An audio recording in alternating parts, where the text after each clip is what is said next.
Praise God. మన ప్రభువైన యేసుక్రీస్తు వారి నామమున మీ అందరికీ వందనాలు తెలియజేస్తున్నాను. మరి ఈ ఎపిసోడ్లో మనము ఇండక్టివ్ బైబిల్ స్టడీ ఎలా చేయాలి అన్నటువంటి దాని గురించి ధ్యానించబోతున్నాం. లాస్ట్ ఎపిసోడ్లో ఇండక్టివ్ బైబిల్ స్టడీ గురించి కొంత ఇంట్రడక్షన్ నేను ఇచ్చాను. 7 స్టెప్స్ ఉంటాయని నేను వివరించడం జరిగింది. మరి ఈ ఎపిసోడ్లో అయితే ఏం చేయబోతున్నామంటే మొదటి రాజులు 17వ అధ్యాయాన్ని ఇండక్టివ్ బైబిల్ స్టడీ ఫార్మాట్లో మనము ధ్యానించబోతున్నాము. ఈ మొదటి రాజుల గ్రంథము 17వ అధ్యాయంలో ప్రత్యేకంగా ఏలియా ప్రవక్త, సారెపతు విధవరాలు వీరి గురించినటువంటి ఆ సంఘటన మనం ఈ అధ్యాయంలో చూడగలము. అయితే ఈ అధ్యాయం మొత్తానికి కూడా మనము ఇండక్టివ్ బైబిల్ స్టడీ ఫార్మాట్లో ధ్యానం చేయబోతున్నాము. అయితే 2 విషయాలు మీరు గమనించాలి. మొట్టమొదటి ఏంటంటే ఈ అధ్యాయాన్ని ఇండక్టివ్ బైబిల్ స్టడీ ఫార్మాట్లో మనం ధ్యానించడానికి ముందు మీరు ఈ అధ్యాయాన్ని కనీసం ఒక 2 నుంచి 3 సార్లు 4 సార్లు బాగా చదవాలన్నమాట. ఈ యొక్క అధ్యాయంలో ఉన్నటువంటి ఈ సంఘటనలు, ఆ డీటెయిల్స్ అన్నీ కూడా మన నోట్లో, మన చెవులలో, మన మనస్సులో, మన హృదయంలో బాగా నానాలి. అంటే ఈ చాప్టర్ ని మనము అగైన్ అండ్ అగైన్ ముందర చదవాలి. 2 సార్లు 3 సార్లు 4 సార్లు ఆ విధంగా. అది మొదటి విషయము. మరొక విషయం ఏంటంటే చూడండి, నేను ఇండక్టివ్ బైబిల్ స్టడీలో 7 స్టెప్స్ ఉంటాయని చెప్పాను లాస్ట్ టైం. అయితే ఈ 7 స్టెప్స్ ను కూడా ఇదే స్టడీలో అంటే ఈ ఎపిసోడ్లోనే అంతా ధ్యానించడం అనేటువంటిది సాధ్యం కాదు. Because it takes lots of time. అందుకే నేనేం చేస్తానంటే ఈ పర్టికులర్ ఎపిసోడ్లో ఈ 7 స్టెప్స్ లో ఒక 2 స్టెప్స్ ను మాత్రము మనము స్టడీ చేయబోతున్నాం. ఏంటి ఆ 2 స్టెప్స్ అంటే, స్టెప్ 1 వచ్చేసి ప్రాథమిక సమాచార సేకరణ. అంటే ఈ అధ్యాయాన్ని చదివినప్పుడు ఏ విధంగా ప్రాథమిక సమాచారాన్ని మనము సంగ్రహించాలి, అది స్టెప్ 1. స్టెప్ 2 వచ్చేసి ప్రాథమిక పరిశీలనలు. ఇవి ఎలా రాయాలి, ఈ 2 విషయాలని నేను మీకు ఈ యొక్క పర్టికులర్ ఎపిసోడ్లో మీతో పంచుకోబోతున్నాను. అయితే మీరు ఒక పని చేయాలి. చూడండి, నేను లాస్ట్ ఎపిసోడ్లో నేను చెప్పాను, ఈ వీడియో యొక్క డిస్క్రిప్షన్ బాక్స్ లో ఒక టెంప్లెట్ ఉంచడం జరిగింది. లాస్ట్ టైం ఎపిసోడ్ లో కూడా నేను టెంప్లెట్ ఉంచాను. మీరు ఈ స్టడీ ప్రారంభించడానికి ముందు ఆ టెంప్లెట్ ను ఒకసారి డౌన్లోడ్ చేసుకోండి. కావలసిన కాపీలు డౌన్లోడ్ చేసుకుని ప్రింట్ తీసుకోండి. ప్రింట్ తీసుకుంటే అప్పుడు మీరు నాతో పాటు ఈ స్టడీలో పాల్గొని ఆ డీటెయిల్స్ మీరు నోట్ చేసుకోవచ్చు. Then our study will be more effective అనమాట. Right, with these guidelines we will start our study.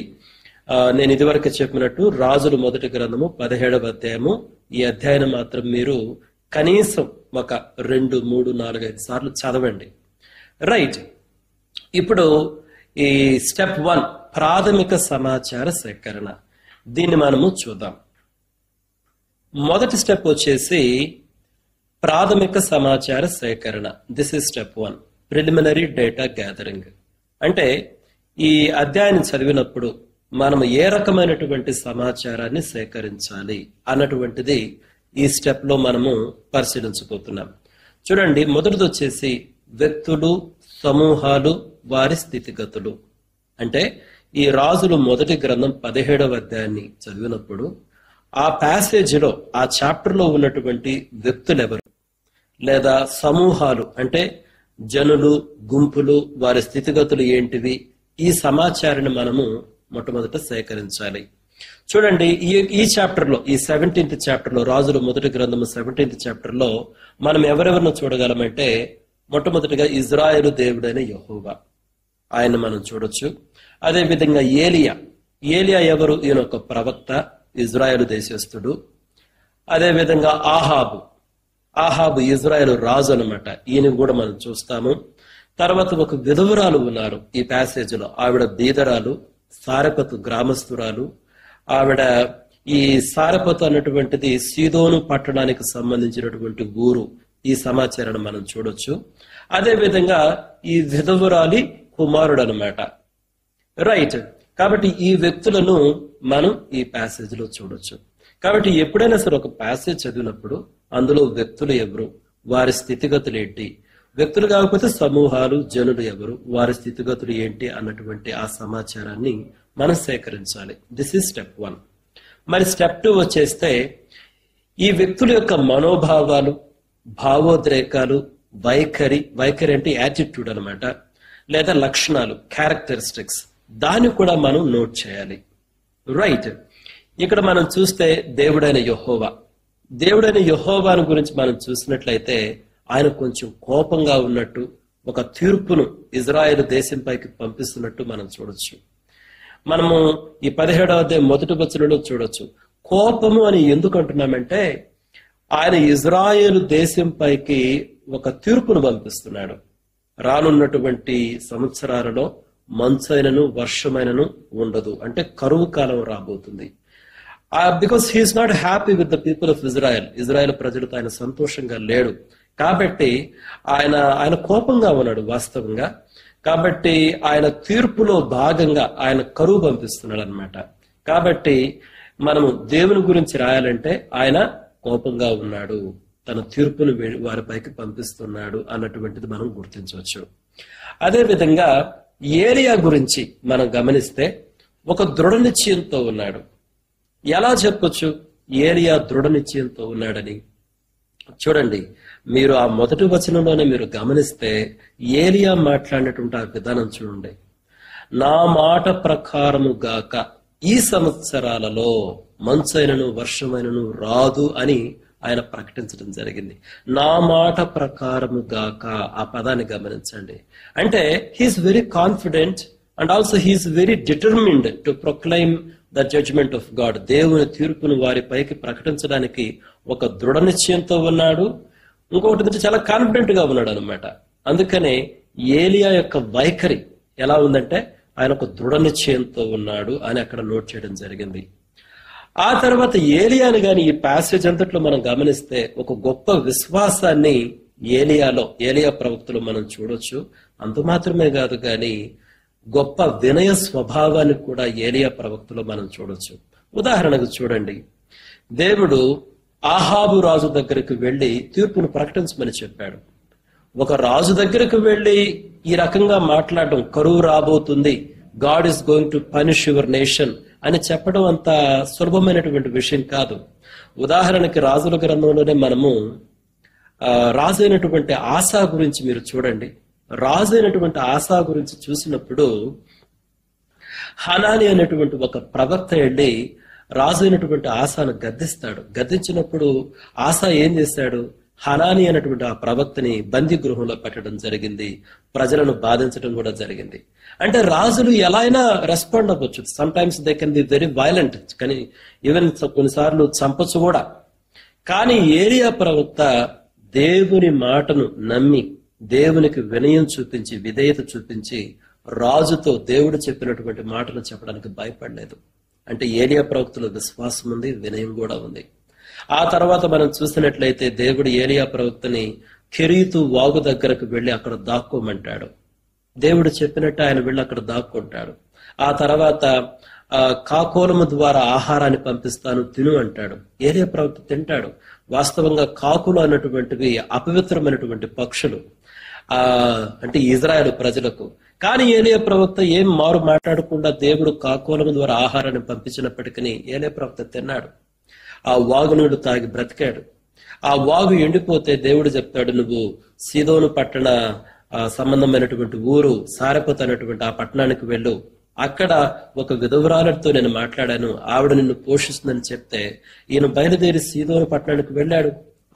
ఒక విధవరాలి దగ్గరికి వెళ్ళాడు పోషించబడటానికి. చూడండి, వీటన్నిటిలో కూడా ఏలియా ప్రవక్తను మనం ఏం చూస్తామంటే ఆయనలో గొప్ప విశ్వాసం ఉంది, అదే విధంగా వినయ స్వభావం ఉంది అని కూడా మనం గమనించాలి. కాబట్టి ఇవి ఏలియా ప్రవక్తను గురించినటువంటి లక్షణాలు అనొచ్చు, యాటిట్యూడ్ అనొచ్చు, మనోభావాలు అనొచ్చు, భావోద్రేకాలు అనొచ్చు అనమాట. ఆ తర్వాత విధవరాలు, ఈ స్త్రీ యొక్క మనము మనోభావాలు గాని మనం పరిశీలించినట్లయితే ప్రారంభంలో ఆవిడ చాలా నిరాశతో ఉంది, విచారంగా ఉందన్నమాట. మీరు ఆ అధ్యాయాన్ని చదివితే మీరు ఏం గమనించవచ్చు అంటే, ఏలియా ప్రవక్త మొట్టమొదటిసారి ఆవిడ కలిసినప్పుడు ఆవిడ ఆ పట్టణపు యొక్క గవిని యొద్ద కట్టెలు పుల్లలు ఏరుకుంటూ ఉంటుందన్నమాట. అప్పుడు ఏలియా ప్రవక్త, అమ్మ కొంచెం నీళ్లు తీసుకురా అంటాడు.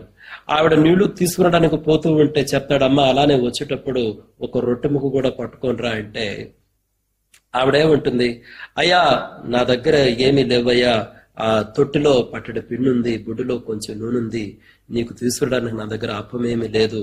మేము చావక ముందు నాకును నా బిడ్డకును ఇవి చేసుకుని తినాలని ఇక్కడికి వచ్చాను, కర్రపురలు ఏరుకోవడానికి అని చెప్తుంది.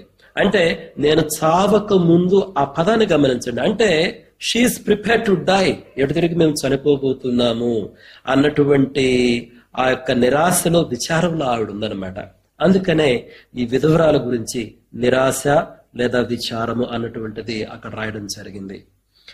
తర్వాత అయితే ఈ అధ్యాయంలో జరిగినటువంటి ఆ సంఘటనల తర్వాత ఈ స్త్రీ యొక్క విశ్వాసము బలపడింది.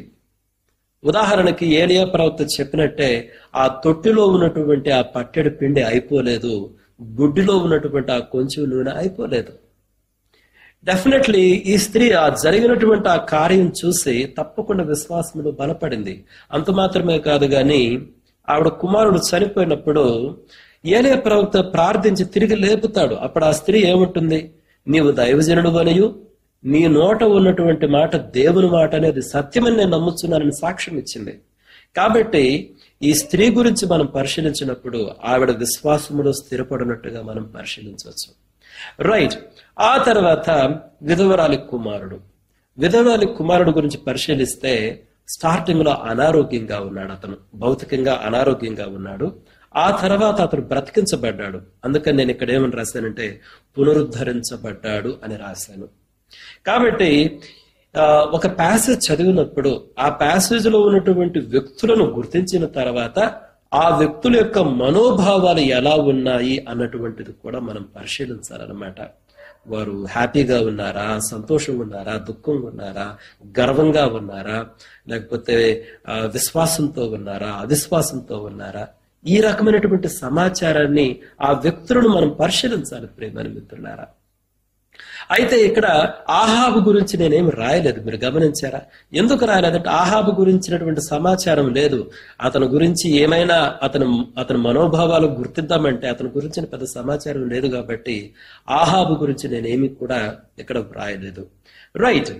ఈ విధంగా వ్యక్తుల మనోభావాలు గుర్తించిన తర్వాత మూడో స్టెప్ ఏంటంటే ఈ వ్యక్తుల మధ్య ఉన్నటువంటి సంబంధ బాంధవ్యాలను మనం గుర్తించాలి. ఎవరైనా భార్యాభర్తలు ఉన్నారా, తల్లిదండ్రులు ఉన్నారా, స్నేహితులు ఉన్నారా, ఈ రకమైనటువంటి సంబంధ బాంధవ్యాలు ఏమైనా ఉన్నాయా అన్నటువంటిది మనం గుర్తించాలి. రైట్. ఇందులో రాజు ప్రవక్త ఉన్నారు. ఇది కూడా ఒక రిలేషన్షిప్. ఎవరి రాజు? ఆహాబు. ఏలియా ఎవరు? ప్రవక్త అనమాట. అది కూడా ఒక సంబంధమే ప్రేమ మిత్రులారా. ఆ సంబంధం ఉంది కాబట్టే ఏలియా వెళ్లి ఆహాబుతో చెప్పాడు అనమాట, మీరు చేసినటువంటి పనులకు దేవుడు కరువును పంపించబోతున్నాడు అని. కాబట్టి రాజు ప్రవక్త అనేటువంటి ఒక సంబంధం ఉంది. ఆ తర్వాత పోషకురాలు పోషింపబడువాడు, ఇదొక సంబంధం ఉంది. దేవుడు ఏలియా ప్రవక్త చెప్తాడు కదా, ఆ కెరీతు వాగు ఎండిపోయినప్పుడు నువ్వు ఈ సారపోత అనేటువంటి పట్టణానికి వెళ్ళు, నేను అక్కడ ఒక స్త్రీతో మాట్లాడాను, ఆవిడ నిన్ను పోషిస్తుంది అని దేవుడే చెప్పాడు ఆ మాట. అందుకనే పోషకురాలు పోషింపబడువాడు అని రాసాము. కాబట్టి అక్కడ విధవరాలు ఏలియా అన్నమాట. మూడవ సంబంధం ఏంటంటే తల్లి కుమారుడు. తల్లి కుమారుడు ఎవరు? విధవరాలు. ఈ విధవరాలు కుమారుడు అనమాట. రైట్. కాబట్టి ఈ మూడు సంబంధాలను మనం ఇక్కడ గమనించవచ్చు. మీరు అడగవచ్చు, ఎందుకు సంబంధ బాంధవ్యాలు గుర్తించాలంటే, ఎందుకంటే ప్రజలు ఎలా ఇన్ఫ్లుయెన్స్ అవుతారంటే వాళ్ళకు ఉన్నటువంటి రిలేషన్షిప్స్ ని బట్టి. రిలేషన్షిప్స్ అనేటువంటివి ఎలా ఉంటాయంటే, ఒక మనిషి దుఃఖంగా ఉంటే రెండో మనిషి కూడా ఇన్ఫ్లుయెన్స్ అవుతాడు. కాబట్టి ఈ రిలేషన్షిప్స్ ని కూడా మనం ఐడెంటిఫై చేయాలి. మరి నాలుగోది ఏంటంటే, మనం చదివినటువంటి ప్యాసేజ్ లో ఏమైనా సంఖ్యలు అంటే నంబర్స్ కానీ, సంవత్సరాలు గాని, కాలాలు గాని, జాములు గాని, తారీఖులు గాని, వేళలు గాని, దీనికి అంటే కాలానికి సంబంధించినటువంటి సమాచారం ఏదైనా ఉందా అని మనం గుర్తించాలి. చూసినట్లయితే ఉదయమందు రొట్టెను మాంసమును, అస్తమయమందు రొట్టెను మాంసమును, ఇక్కడ ఉదయము అస్తమయము అన్నటువంటి అవి కాలాలకు సంబంధించినటువంటి పదాలు. అదే కదా, ఆ కాకోలముతోటి దేవుడు ఏలియాకి ఆహారం పంపిస్తాడు. అవి ఉదయం ముందు తెచ్చాయి, అస్తమయం ముందు తెచ్చాయి. కాబట్టి కాలానికి సంబంధించినటువంటి సమాచారాన్ని మనము రికార్డ్ చేయాలన్నమాట. ఆ తర్వాత 5వది ఏంటంటే, మనం చదివినటువంటి ప్యాసేజ్లో ఏమైనా పండగలు గాని, ఆచారాలు గాని, బలులు గాని, కట్టుబాట్లు గాని ఉన్నాయా? మనం చదివినటువంటి ఈ ప్యాసేజ్ లో దీనికి సంబంధించినటువంటి ఏ సమాచారం నాకైతే కనిపించలేదు. రైట్, ఎందుకు వీటిని మనం గుర్తించాలంటే చూడండి, ఫస్ట్ థింగ్ ఏంటంటే ఇన్ఫర్మేషన్ ఇప్పుడు లూజ్ కాకూడదు. రైట్, తర్వాత ఇజ్రాయెల్ దేశంలో సాధారణంగా జరిగే ఈవెంట్స్ లో ఈ పండగలు, ఆచారాలు, కట్టుబాట్లు, బలులు అన్నటువంటివి చాలా ప్రాముఖ్యమైనటువంటి పాత్రను పోషిస్తాయి. కాబట్టి దానికి సంబంధించినటువంటి సమాచారం ఏదైనా ఉంటే దాన్ని మనం తప్పకుండా రికార్డ్ చేయాలి. రైట్, ఆ తరువాత 6వది వచ్చేసి, మనం చదివిన ప్యాసేజ్లో ఏమైనా కాలువలు, వాగులు, సరస్సులు, నదులు, సముద్రాలు, స్థలాలు, పట్టణాలు, దేశాలు, దిక్కులు, దీనికి సంబంధించినటువంటి సమాచారం ఏమైనా ఉందా? దీన్ని కూడా మనం పరిశీలించాలి. ఎందుకంటే ఈ ఇన్ఫర్మేషన్ జియోగ్రఫికల్ ఇన్ఫర్మేషన్ అనమాట. ఆ అంటే ఏ ప్రాంతంలో జరిగాయి, దాని భౌగోళిక పరిస్థితులు ఏంటి అన్నటువంటి సమాచారం అనమాట ఇది. రైట్, ఈ సమాచారాన్ని కూడా మనం గుర్తించాలి. మనం గాని చదివిన ప్యాసేజ్లు చాలా, అంటే ఆ యొక్క ప్రదేశానికి సంబంధించినటువంటి చాలా ఇన్ఫర్మేషన్ ఉంది. చూడండి, మొట్టమొదటి గిలాదు అనేటువంటి ఒక ప్రాంతం ఉంది. ఏలియా గిలాదు ప్రాంతానికి చెందినటువంటి వాడు. గిలాదు అంటే ఎక్కడ ఉంటుంది? యోర్దాను నదికి తూర్పు వైపున ఉన్నటువంటి భూభాగము, దాన్ని ట్రాన్స్ జోర్డాన్ అంటారు. రైట్, కాబట్టి ఏలియా గిలాదు ప్రాంతానికి చెందినటువంటి ప్రవక్త.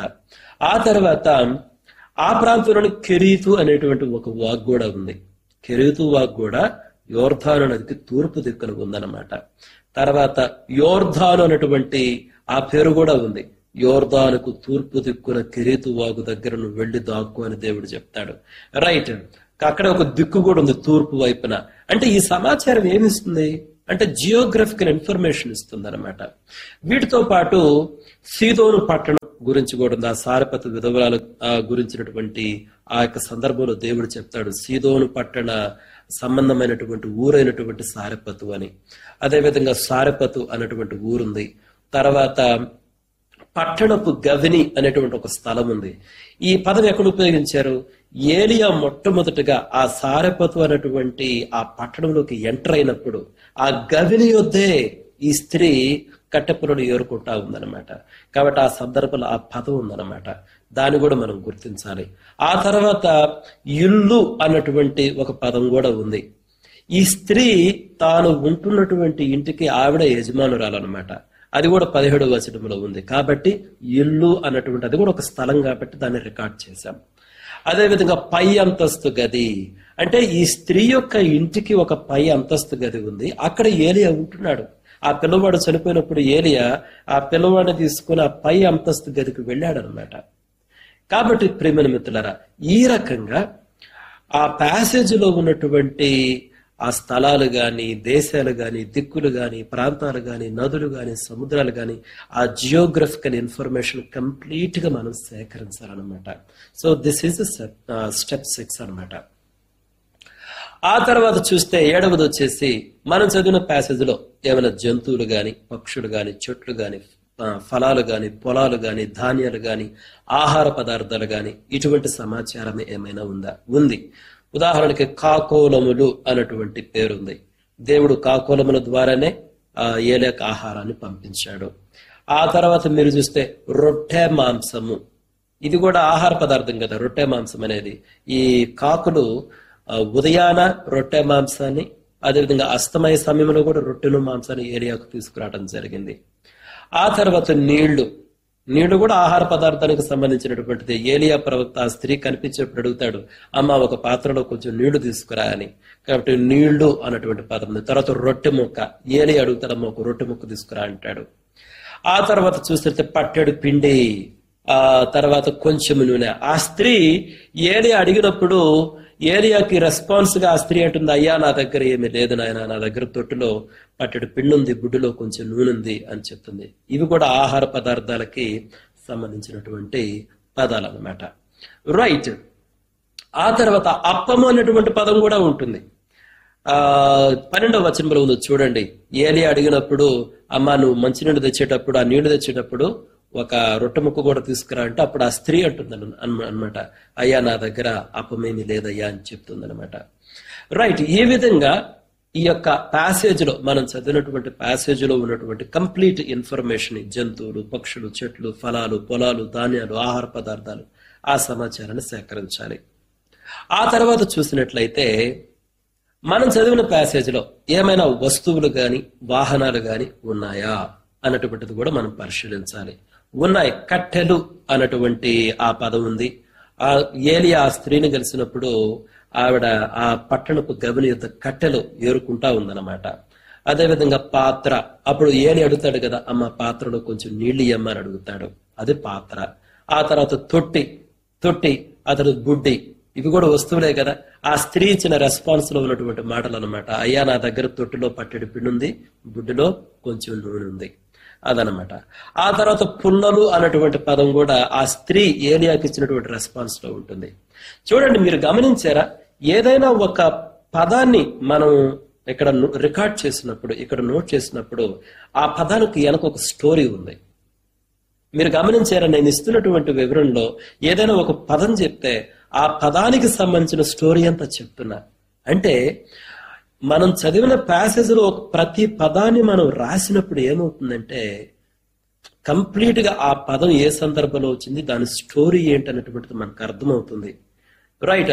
అదే గాని మనం రాయకుండా జస్ట్ ఒకసారి ప్యాసేజ్ చదివి వదిలేస్తే మనకు ఆ సమాచారం మన బుర్రలోకి రాదు. రైట్. అయితే మనం క్లియర్ గా రికార్డ్ చేసినప్పుడు, అంటే మనము ఆ ఫార్మాట్ లో రాసినప్పుడు ఏమవుతుందంటే, ఈ పదాన్ని ఎవరు ఉపయోగించారు, ఎవరితో ఉపయోగించారు, ఏ రకంగా ఉపయోగించారు, ఆ సమాచారం అంతా కూడా మన మనసులోకి, మన హృదయంలోకి వెళ్తుంది. ఆ విధంగా ప్యాసేజ్ గురించి ఒక స్పష్టమైనటువంటి అవగాహన మనం పెంపొందించుకోవచ్చు ప్రియమైన మిత్రులారా. అందుకనే ప్రతి సమాచారాన్ని, అందుకని information is very important. We cannot afford to loose information అనమాట. రైట్. ఈ విధంగా వస్తువులు, వాహనాలు గుర్తించిన తరువాత మంచం అన్నటువంటి పదం కూడా ఉంది ఈ యొక్క ప్యాసేజ్ లో. ఆ పిల్లవాడు చనిపోయినప్పుడు ఏలియా ఆ పిల్లవాడు తీసుకొని పై అంతస్తు గదిలోకి వెళ్లి తన మంచం పైన ఆ పిల్లవాడిని పడుకోబెడతాడు. రైట్. కాబట్టి ఆ సందర్భంలో మంచము అన్నటువంటి పదం ఉంది. కాబట్టి మీరు గమనించారా, ప్రతి పదానికి ఒక స్టోరీ ఉంది. There is a story behind every word అన్నమాట. రైట్.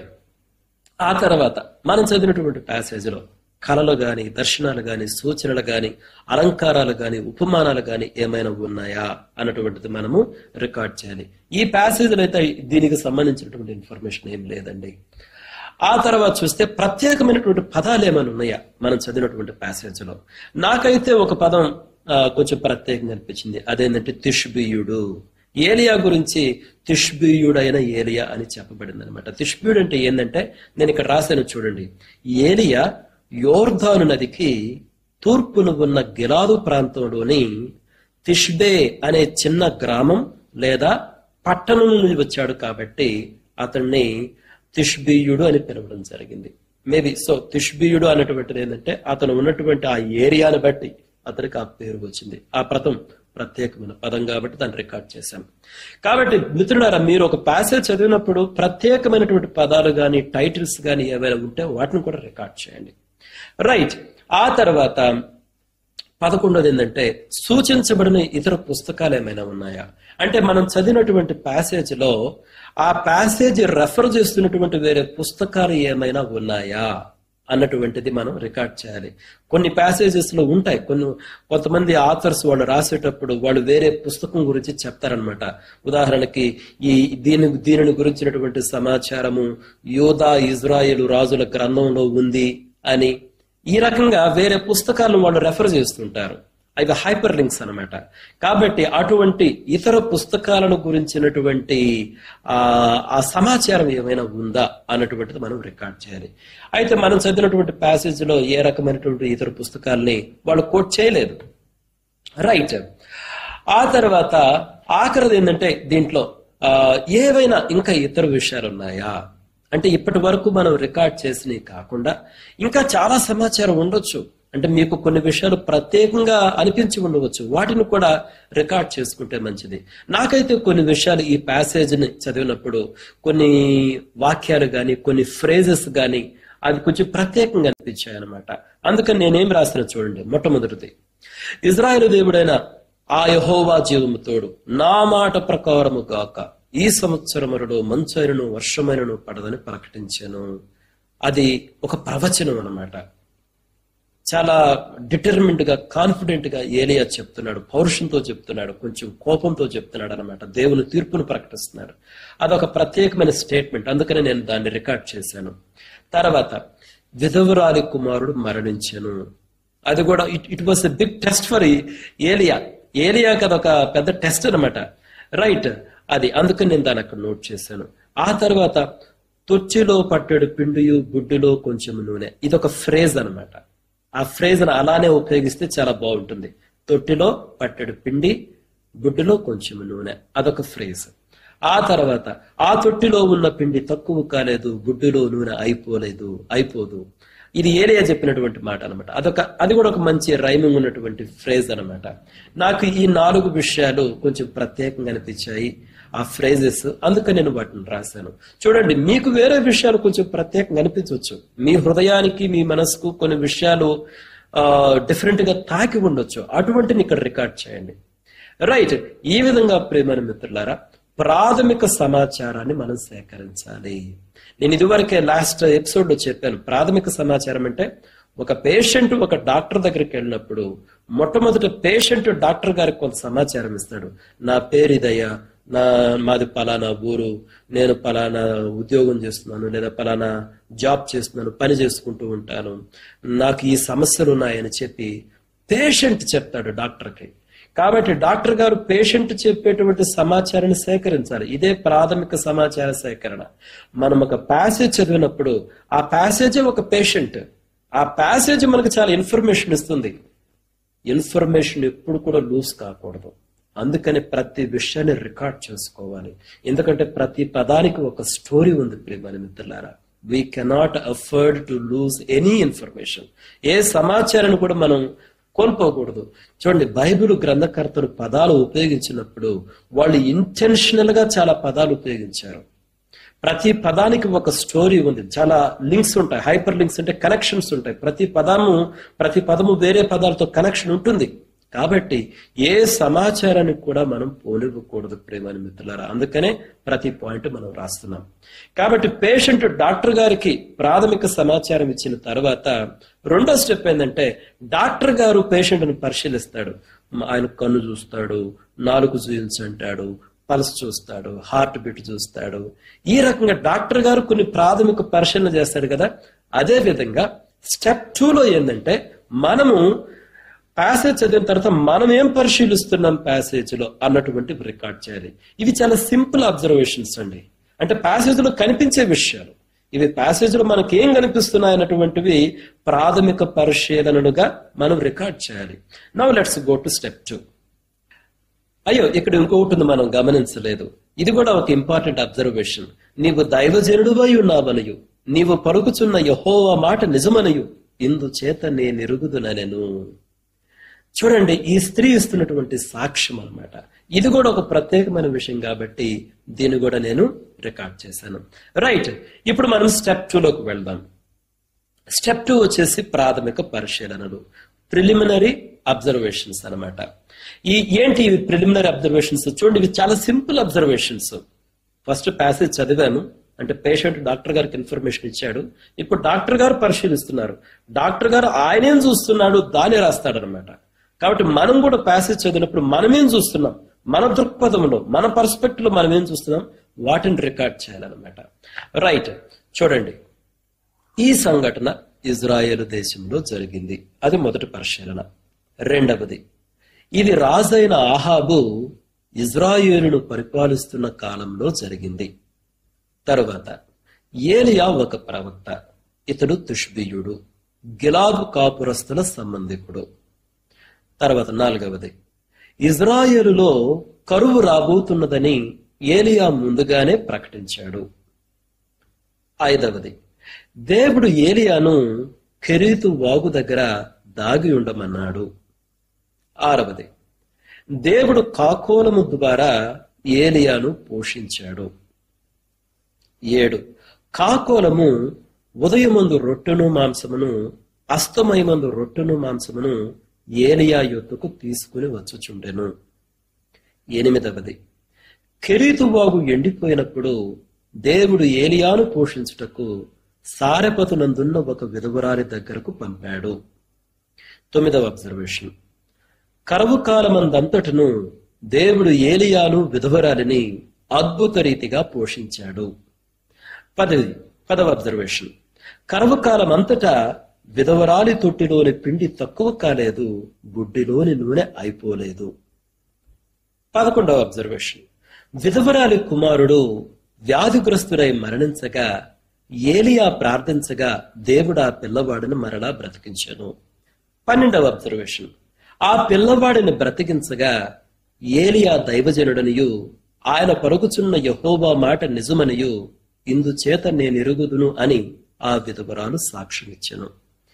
ఇవండి 12 ప్రాథమిక పరిశీలనలు. రైట్, కాబట్టి ఈ ఎపిసోడ్ నేను ముగిస్తున్నాను. మనం ఈ ఎపిసోడ్ లో 2 స్టెప్స్ ని, ఇండక్టివ్ బైబిల్ స్టడీలో 2 స్టెప్స్ ను పరిశీలించాం. మొట్టమొదటిగా ప్రాథమిక సమాచారాన్ని ఎలా సేకరించాలి అన్నటువంటిది పరిశీలించాం. అంటే పేషెంట్ డాక్టర్కి ఇస్తున్న ఇన్ఫర్మేషన్, ప్యాసేజ్ మనకిస్తున్నట్టు ఇన్ఫర్మేషన్, అది స్టెప్ 1, ప్రాథమిక సమాచార సేకరణ. రెండవది వచ్చేసి ప్రాథమిక పరిశీలనలు. అంటే ఇవి డాక్టర్ గారు పేషెంట్ లో ఏం చూస్తున్నాడు, ఏమి అబ్జర్వ్ చేశాడు. అదేవిధంగా మనం కూడా ఒక ప్యాసేజ్ చదివినప్పుడు మనమేం అబ్జర్వ్ చేశాం. This is our perspective on the passage. అయితే ఇవి చాలా సింపుల్ అబ్జర్వేషన్స్ అనమాట. రైట్, కాబట్టి ప్రియమైన మిత్రులారా, నేను ఇది వరకు చెప్పినట్టు whatever we have discussed so far, ఇప్పటి వరకు మనం ఏం డిస్కస్ చేసామో దీన్ని నేను మీకు ఆల్రెడీ టెంప్లెట్ ఇచ్చాను. మీరు దాన్ని ప్రింట్అవుట్ తీసుకుని దాంట్లో రికార్డ్ చేయండి, నోట్ చేయండి, మీ స్వహస్తాలతో రాయండి. అప్పుడు మన స్టడీ చాలా ఎఫెక్టివ్ గా ఉంటుంది అనమాట. రైట్, నెక్స్ట్ ఎపిసోడ్ లో నేను ఇంకొక 2 పాయింట్స్ నేను వివరిస్తాను. అప్పటి వరకు ఈ అధ్యాయాన్ని, రాజులు మొదటి గ్రంథం 17వ అధ్యాయం మాత్రం again and again you read it for a better understanding of the scripture. So with that I am concluding. May God bless you and help you to understand the scriptures. మరొక ఎపిసోడ్ లో మనం కలుసుకునేంత వరకు దేవుడు మనకు తోడై ఉండి కాపాడును గాక. God bless you. Thank you.